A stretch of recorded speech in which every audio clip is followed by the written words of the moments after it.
The fiscal cliff is a package of spending cuts and tax increases that will automatically go into effect at the beginning of next year and would be worth as much as 5% of GDP in a full year. This will happen unless Republicans and Democrats in Congress agree on a way to avoid them. And if they don't, America and perhaps the whole world will be pushed back into economic slump. So, how did we get here? 30 years ago, America's debt to GDP ratio was healthy at less than 30%. It grew under Ronald Reagan's military spending boom and his tax cuts, but levelled off after he raised taxes and the economy grew. It finally began to fall after Bill Clinton's tax increases and spending cuts, only to rise again after the recession, war, and the tax cuts of President George W. Bush. But it was the savage recession of 2007 to 2009 that caused deficits and debt to balloon, helped in part by Mr. Obama's 2009 stimulus plan. The legacy of the recession is expected to drive net debt to 80% of GDP, unless there is a significant change in the current tax and spending policies. The Republicans that control the House of Representatives threaten to block an increase in America's debt ceiling. That would potentially have forced America to default on its debt back in August of 2011.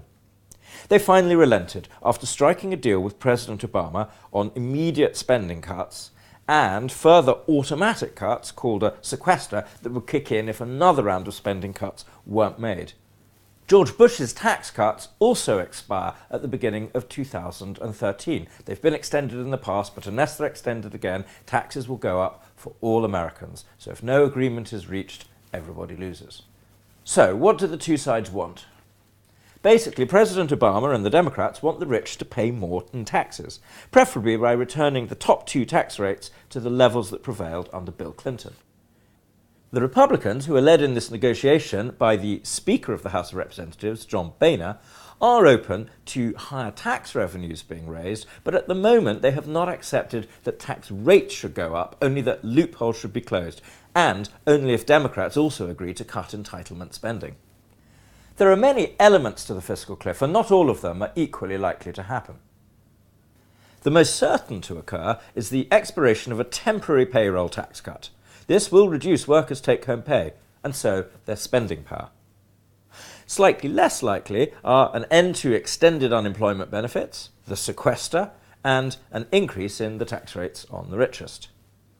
Least likely to occur are the expiration of President Bush's tax cuts for the middle class, cuts to doctors' Medicare payments, and a failure to fix the alternative minimum tax, which would saddle millions of upper-middle income taxpayers with bigger tax bills. If the Republicans and the Democrats fail to reach agreement on any of this, the US economy will be hit with a devastating fiscal sledgehammer, which could be equivalent in a full year to 5% of GDP.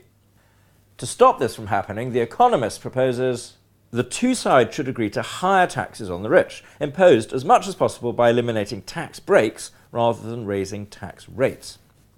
They must also agree to reform entitlements for the elderly so that they grow more slowly, such as by raising the eligibility age.